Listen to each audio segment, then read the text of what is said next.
ভান্ডার নিয়ে কিছু জরুরি কথা কইতেছি, টকটকি শুনে লাও তো বাবু। কারণ অন্নপূর্ণা ভান্ডার নিয়ে মিলা মানুষের মিলা প্রশ্ন মাথার মধ্যে ঘোরাফেরা করছে। তার মধ্যে প্রথম প্রশ্ন হচ্ছে যে আমরা আদেও অন্নপূর্ণা ভান্ডার পাবো কিনা, পেলেও কোন মাস থেকে পাবো, আর সেই পেতে গেলে কোন ফর্ম ফিল আপ করতে হবে, কেই বা সেই ফর্ম দেবে, কোথায় বা পাবো। তা বলি তোমাদের কোথাও যেতে হবে না, কিছুই করতে হবে না। তোমাদের এতদিন ধরে সরকারি যে প্রকল্পগুলো যেভাবে ঢুকছিল ঠিক সেইভাবেই ঢুকবে। অর্থাৎ জুন মাস থেকেই আপনারা সকলেই পেয়ে যাবেন অন্নপূর্ণা ভান্ডার।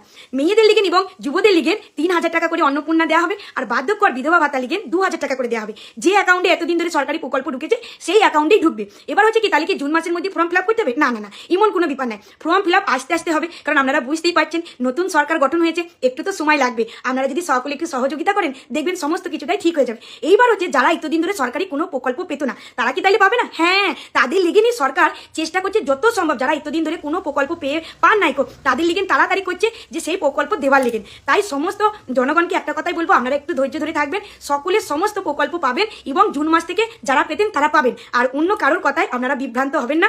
আরও কিছু জানার থাকলে আমার কমেন্ট বক্সকে লিখবেন, আমি অবশ্যই তার উত্তর দিয়ে দেবো। নমস্কার, ভালো থাকবেন।